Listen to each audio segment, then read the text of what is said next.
le président bi léegi président est-ce que amul droit uti beneen majorité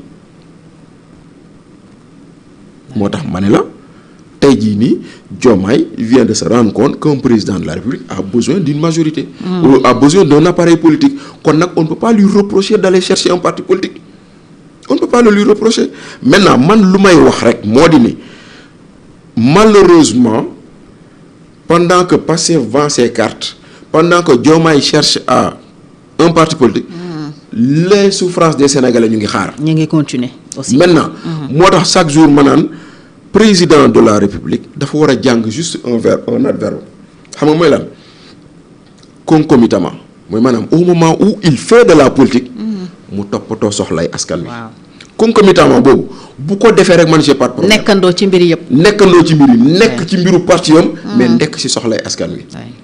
mais malheureusement wala boog xëy na nekk na sax ci soxlay askan wi mais communication bu ñuy def ci wàllum politique bi ëpp maanaam ñu def ci askan bi moo ëpp muur wala dem na ba muur lu ñu def ci askan bi kon ñaar yooyu dafa war a ànd mu doon ñaari tànk yu muy doxee. ñu jeexal Bachir ak sa livre bi à vous signer daté et envoyé lan nga bëgg a démontrer à travers cet ouvrage. Bon c'est un ouvrage d'enquête journalistique d'abord. xam nga yaa ngi wax naan ñun amuñu jotu def journalisme investigation waaw maintenant nag xam nga nag investigation nag moom mbir la boo xam ne dafa yéeme ça prend du temps. oui et des moyens. waaw quelque part. Ça demande des fois des moyens parce que ça demande même des fois de donner quelques billets pour avoir des documents. waaw mooy moyens yi rek am na yooyu jënd. am na fooy dem. am na yooyu lijjanti yooyu laqarti c'est ça. voilà bon maintenant xam nga li may wax rek moo di ni yaa ma ne woon Manila bi. dafa bëri trop ci benn mbir boo xam ne mu ngi lëmbee réew mi ça fait 2 ans. et que au gré des actualités. ngay gis ni de temps en temps ñu wax ci de temps en temps ñu wax ci. donc nag mu dem ba benn moment ma am benn document boo xam ne c'était un mail. qui date du 19 décembre. dans lequel mail le directeur général de l'ASER mu ngi doon def un compte rendu aux autorités notamment au ministre secrétaire général du gouvernement. qui s'appelle Boubacar Camara.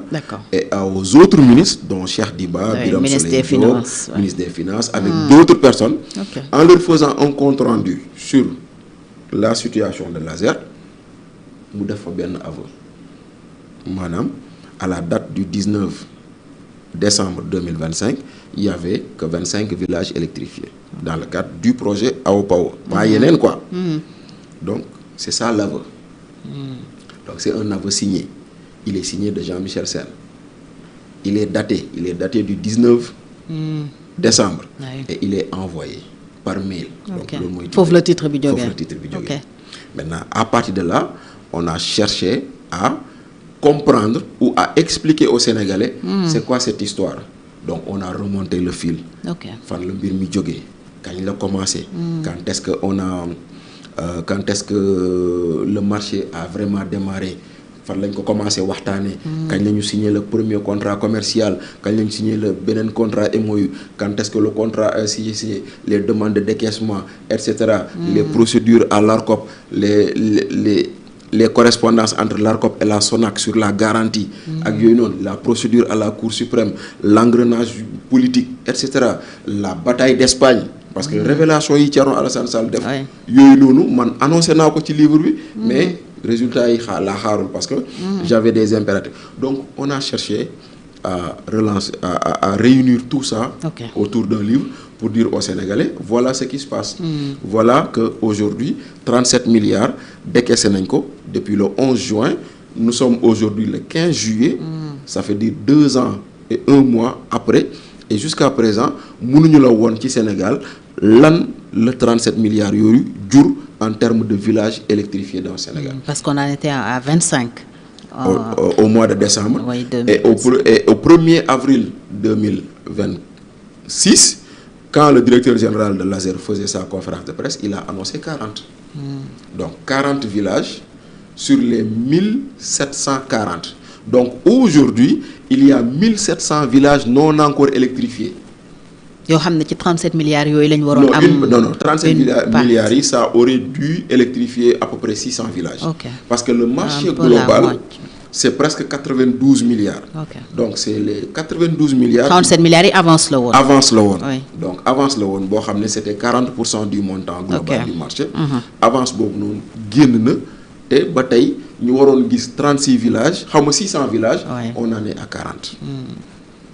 léegi nag loolu moo nekk loo xam ne lii moo ci nekk moo tax le livre ñu ne ko lumière sur 37 milliards dans les ténèbres.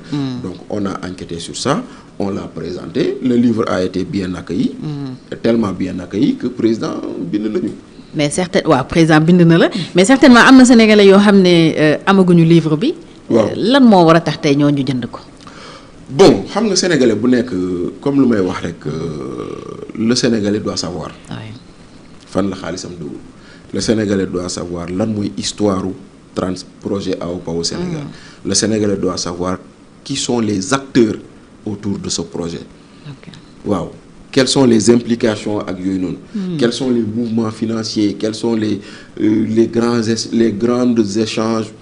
échanges plutôt dans cette affaire. Donc loolu yëpp moo nekk noonu loolu c'est une raison boo tax ne sénégalais boo nekk parce que tey jii nii bu ñu la waxee 37 milliards encore une fois lu may wax ñun peut-être on a une sensibilité rurale parce que ci àll bi lañ jógee.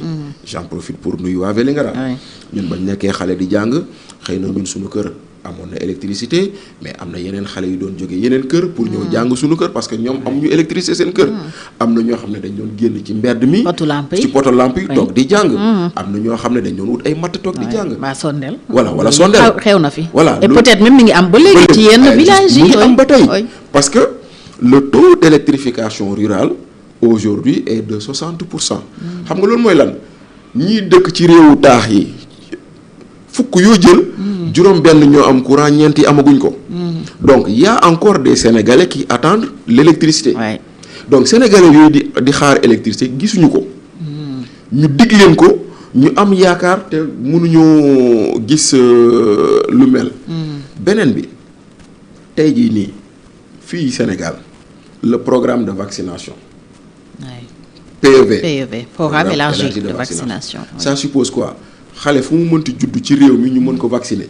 Mais pour conserver un vaccin il faut de l'électricité. Il faut de l'électricité. Mais imaginez le poste de santé bu nekk à Makacoulibantang wala feneen te amuñu électricité comment ils conservent les vaccins. Donc yooyu yëpp ngay xool nga gis ni. enjeu yi weesu na rek sax lumière ak. voilà weesu na taal ak fay lamp. enjeu yi dafa dem ça touche à la dignité humaine. Comme je dis ça touche à l'égalité des citoyens. Devant les services sociaux. Donc yooyu noonu yëpp boo ko xamee comprendre ko da nga war a xam ni kon nag yow sénégalais bii nga xam ne yaa jël sa xaalis dem jënd caaf. wala dem jënd tàngal ci boutique bi caaf boobu ak tàngal boobu noonu dagg nañ ci impôt. boo xam ne dañ koy jël dugal ko ci keesu état. sa cotisation. mooy sa cotisation ci état.